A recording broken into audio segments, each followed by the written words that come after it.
हाँ, good evening class. आज हम डिस्कस कर रहे हैं रिलेशन के बारे में। एग्जामिनेशन स्पेशल क्वेश्चंस किस तरह से आपके पूछे जा रहे हैं। तो सबसे पहले हम आपको बताएंगे रिलेशन ऑन अ सेट क्या होता है। रिलेशन ऑन अ सेट ये आपने पढ़ा है। A relation R on a set A. A relation R on a set A is a subset of A cross A. आप जानते हैं, सपोज A कोई सेट है, A is equal to ABC। जब आप A क्रॉस A फाइंड करेंगे तो ये ABC क्रॉस ABC, इसमें सेट ऑफ ऑर्डर्ड पेयर्स आएंगे। A फिर A का B के साथ पेयर, A का C के साथ पेयर, फिर B का A के साथ pair BA,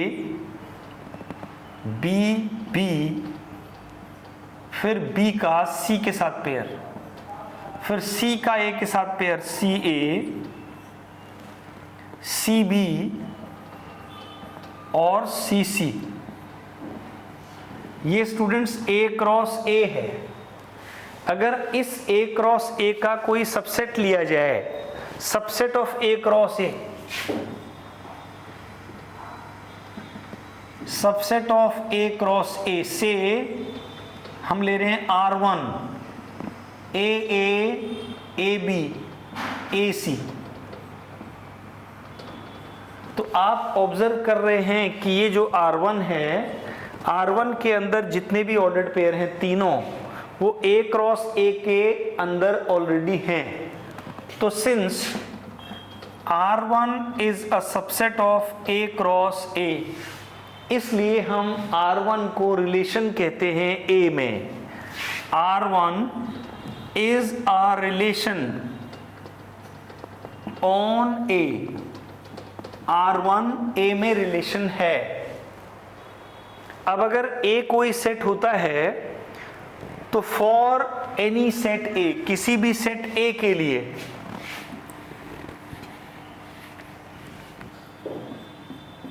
for any set of elements n,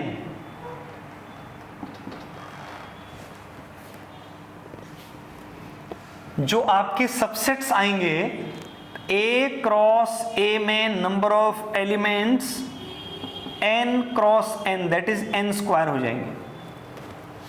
A cross A में n स्क्वायर पेयर्स आएंगे। तो total subsets of A cross A cross A के टोटल सबसेट्स 2 की पावर n स्क्वायर हो जाएंगे। और जितने सबसेट होते हैं A क्रॉस A के, वो रिलेशन होते हैं। तो so number of relations on A is equal to 2 to the power n square। जैसे हमारे पास यहां पर हम ये ऑब्जर्व कर रहे हैं, इस सेट के लिए जो हमने सेट का एग्जांपल लिया था, इस सेट के लिए Na number of elements in A 3 हैं। तो number of elements in A cross A equal to 3 into 3 9 है। तो total relations on A, total relations on A 2 की पावर 9 होंगे। अब इसमें स्टूडेंट्स जो 3 तरह के रिलेशन होते हैं, 3 रिलेशन अब आपको बताएं।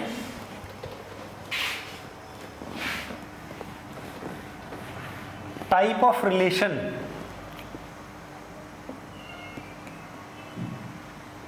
टाइप ऑफ रिलेशन में जो मेन 3 रिलेशन हैं, reflexive relation,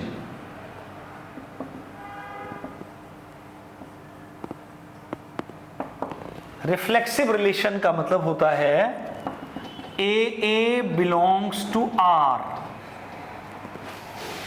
A belongs to R, a relation हम ऐसे डिफाइन करते हैं, a relation R on A is reflexive if A belongs to R, A belongs to R, for every A belongs to A. जैसे आपको बताएं कि A था यहां पर, ए is equal to A B C, तो relation R, R is equal to, R के अंदर होना चाहिए ए बी बी और सी सी एलिमेंट तो होना ही चाहिए, मिनिमम ए बी बी और सी सी होना चाहिए, तो ये रिफ्लेक्सिव होगा। ऐसा नहीं है कि केवल ए बी बी और सी सी हो, इसके अलावा भी कोई एलिमेंट हो सकते हैं इसमें, लेकिन at least A B B और सी सी होने चाहिए। तो ए बिलोंग्स टू आर, तो ऐसा रिलेशन कहलाता है रिफ्लेक्सिव। उसके बाद आता है सिमेट्रिक रिलेशन, जैसे ये भी रिफ्लेक्सिव है, R1 कह लेते हैं इसको, R2 अगर कोई रिलेशन ऐसे लिया जाए A B B C C A B, तो ये भी ऑल्सो रिफ्लेक्सिव। तो रिफ्लेक्सिव होने के लिए जो मिनिमम हमारी रिक्वायरमेंट है वो ए बी बी और सी सी होना चाहिए।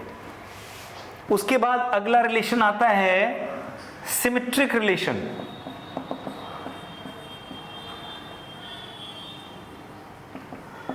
सिमेट्रिक रिलेशन, तो सिमेट्रिक रिलेशन क्या है देखिए, a relation R, a relation R on A is symmetric, a relation R on A is symmetric if AB belongs to R implies BA belongs to R. AB belongs to R implies BA belongs to R. इसका मतलब समझाते हैं आपको, देखिए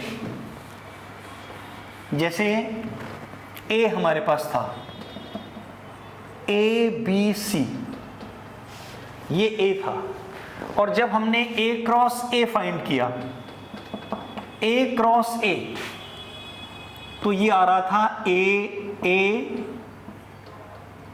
B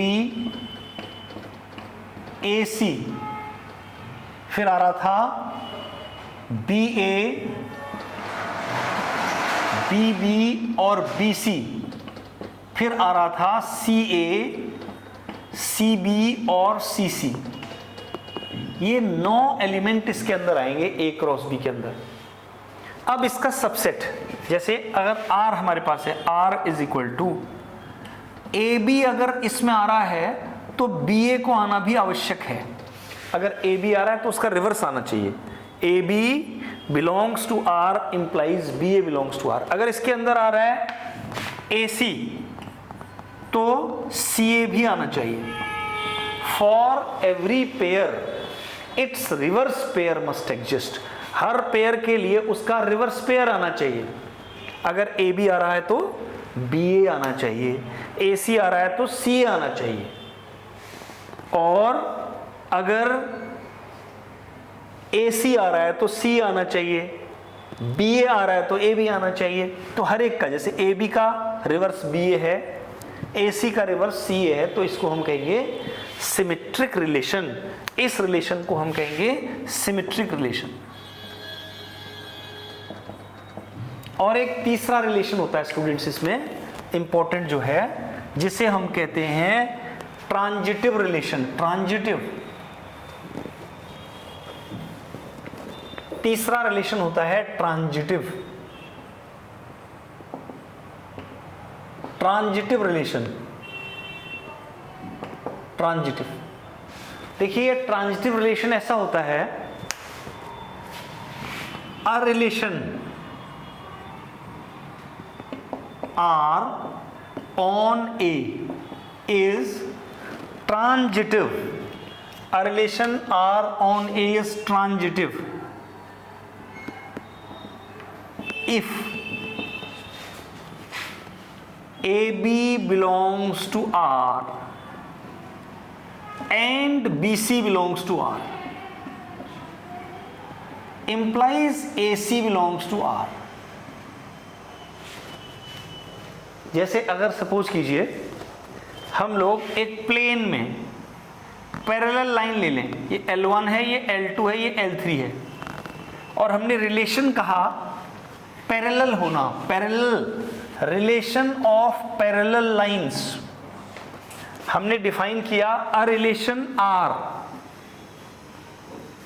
a relation R of parallel lines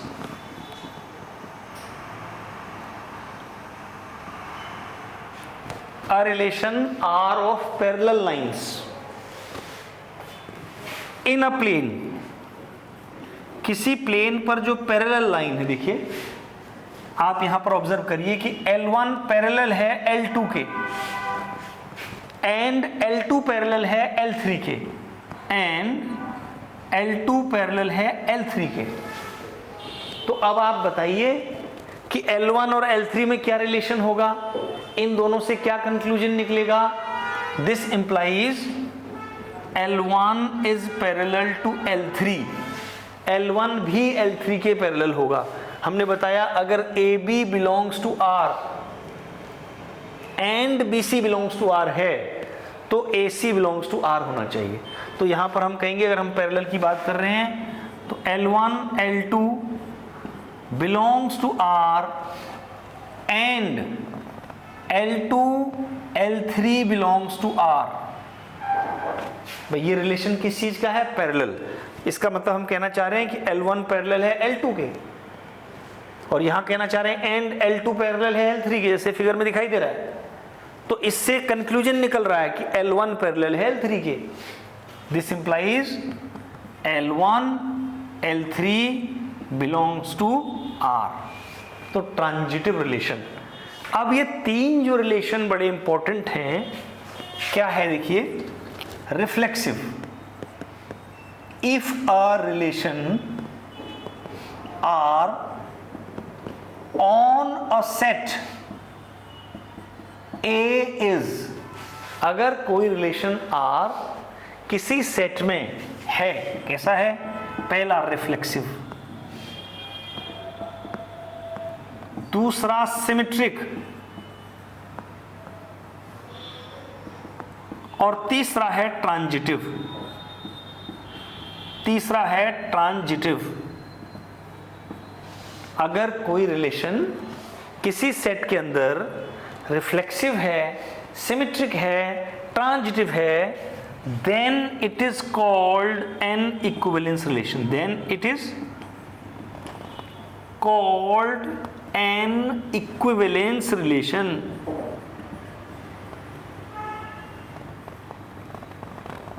तो students इसी equivalence relation पर हमारा क्वेश्चन बनता है। किसे कहते हैं equivalence relation? A relation R, if a relation R on a set A is reflexive. क्या है reflexive? A A belongs to R. Reflexive में हमने बताया कि A A belongs to R होना चाहिए, तो रिफ्लेक्सिव हो गया।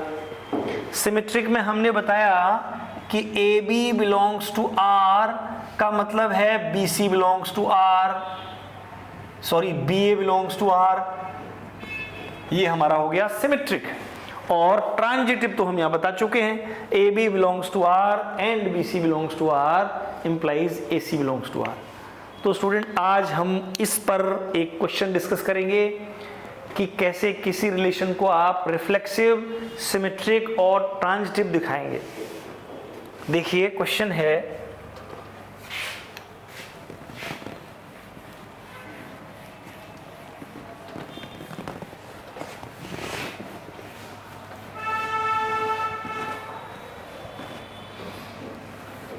क्वेश्चन है आपका, देखिए, prove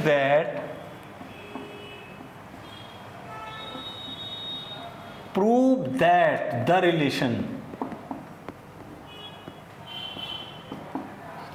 relation are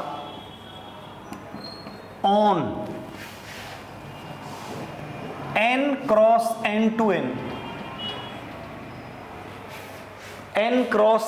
n defined as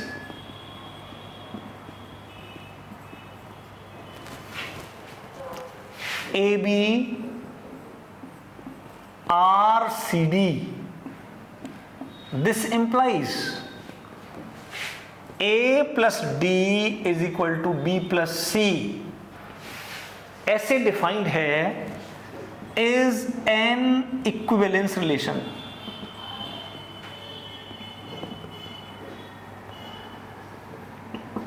A relation R on the set n cross n to n defined as ABRCD implies A plus D is equal to B plus C is an equivalence relation. तो students, equivalence relation होने के लिए आपको बताया कि reflexive होना पड़ेगा, symmetric होना पड़ेगा एंड ट्रांजिटिव होना पड़ेगा। अगर कोई रिलेशन रिफ्लेक्सिव है, सिमेट्रिक है और ट्रांजिटिव है तो उसे हम इक्विवेलेंस रिलेशन कहते हैं। अब आपको बताते हैं, देखिए कैसे आप इसको सॉल्व करेंगे।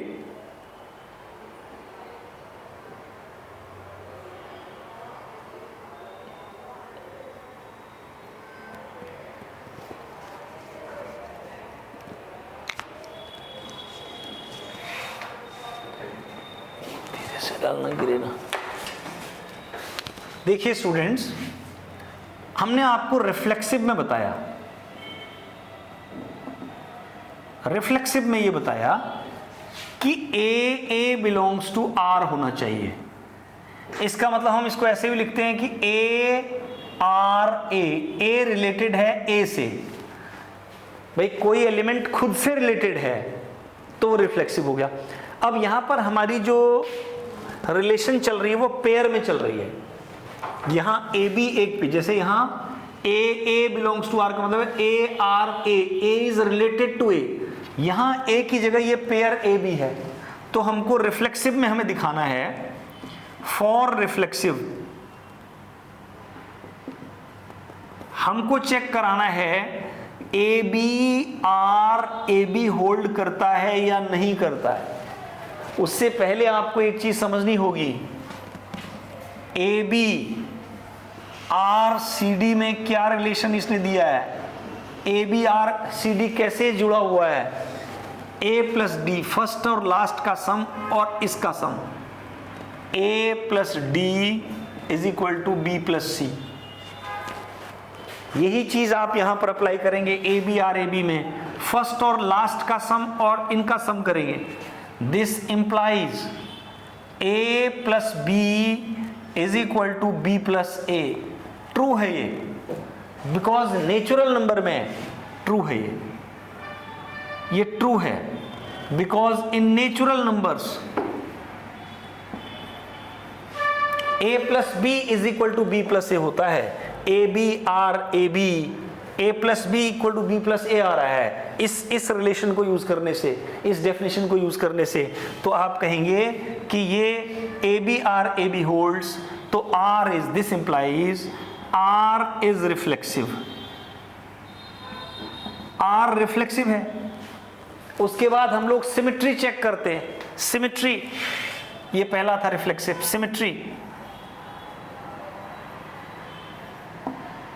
सिमेट्री में हम जनरली कहते हैं अगर A B belongs to R है तो B A belongs to R होना चाहिए। इसका मतलब अगर ए आर बी है तो बी आर ए होना चाहिए। अब यहां पर हमको ये दिखाना पड़ेगा A B R C D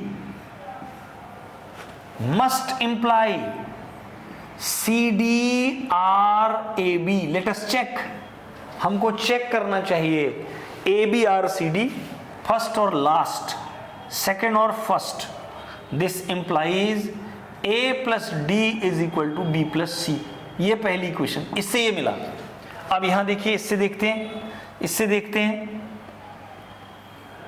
ये C plus B is equal to D plus A. इसका मतलब आप B प्लस सी लिख सकते हैं, इसको A प्लस डी लिख सकते हैं। इसका मतलब इसको A plus D is equal to B plus C. First और सेकंड से क्या नहीं मिला आपको? जैसे A plus D B plus C, ये भी है, ये भी है। फ्रॉम 1 and 2 आप लिखेंगे from 1 and 2 A B R C D implies C D R A B. इसका मतलब R जो रिलेशन है वह आपका सिमेट्रिक है, means R is symmetric. R is symmetric. Symmetric में ए बी पेयर का सी डी पेयर के साथ जो रिलेशन है वही रिलेशन सी डी पेयर का ए बी के साथ आना चाहिए। और डेफिनेशन आपकी ये है, डेफिनेशन में आपको ये यूज करना है। अब हम लेते हैं थर्ड, ट्रांजिटिव। अब हम लेते हैं students transitive.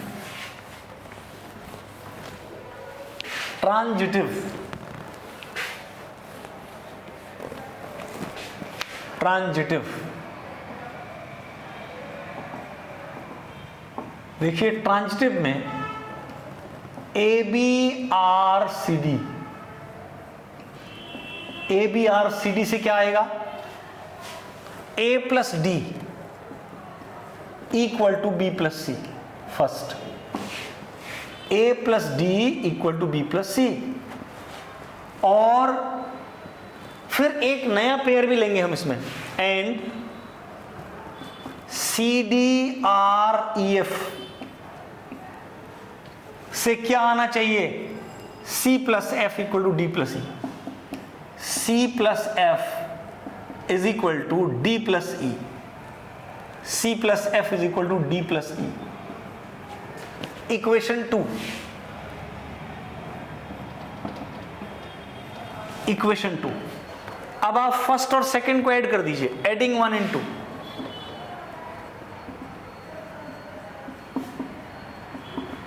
Adding 1 and 2, a plus D plus C plus F is equal to B plus C plus D plus E. C और सी इधर कैंसिल हो जाएंगे, डी और डी इधर कैंसिल हो जाएंगे। क्या आया देखिए, a plus F is equal to B plus E, और इसको हम लिख सकते हैं A B R E F. A plus F B plus E, देखिए A plus F equal to B plus E, तो A B R E F. तो ये हम दो चीजें हमने कंसिडर की यहां पर, बहुत ध्यान से सुनिए। दो बातें हमने कंसिडर की, A B R C D and C D R E F. यहां से कंक्लूजन आया कि A B R E F, जैसे हम सिंगल पेयर के लिए करते थे, सिंगल पेयर के लिए A B belongs to R and C D belongs to R, implies A B belongs to R and B C belongs to R, B C belongs to R implies A C belongs to R. मतलब हम ये करते थे, A is related to B and B is related to C। अगर ये है तो A is related to C, ये आना चाहिए। और यही चीज यहां पर आई, AB related to CD and CD related to EF। This implies, इन दोनों से कंक्लूजन आया AB is related to EF। तो ये जो रिलेशन है, relation R is transitive, R is transitive. तो अगर कोई रिलेशन रिफ्लेक्सिव होती है, सिमेट्रिक होती है, ट्रांजिटिव होती है, तीनों होती है, तो वो रिलेशन इक्विवेलेंस रिलेशन होता है। तो स्टूडेंट्स आज की क्लास में हम लोग इतना ही डिस्कस करेंगे, फिर कल की क्लास में कुछ और इम्पोर्टेंट एग्जामिनेशन क्वेश्चन और कॉन्सेप्ट के साथ हम फिर मिलेंगे। आप हमारे चैनल को अभी तक अगर सब्सक्राइब नहीं किया है तो जल्दी से सब्सक्राइब करें और शेयर करें, लाइक करें। Thank you.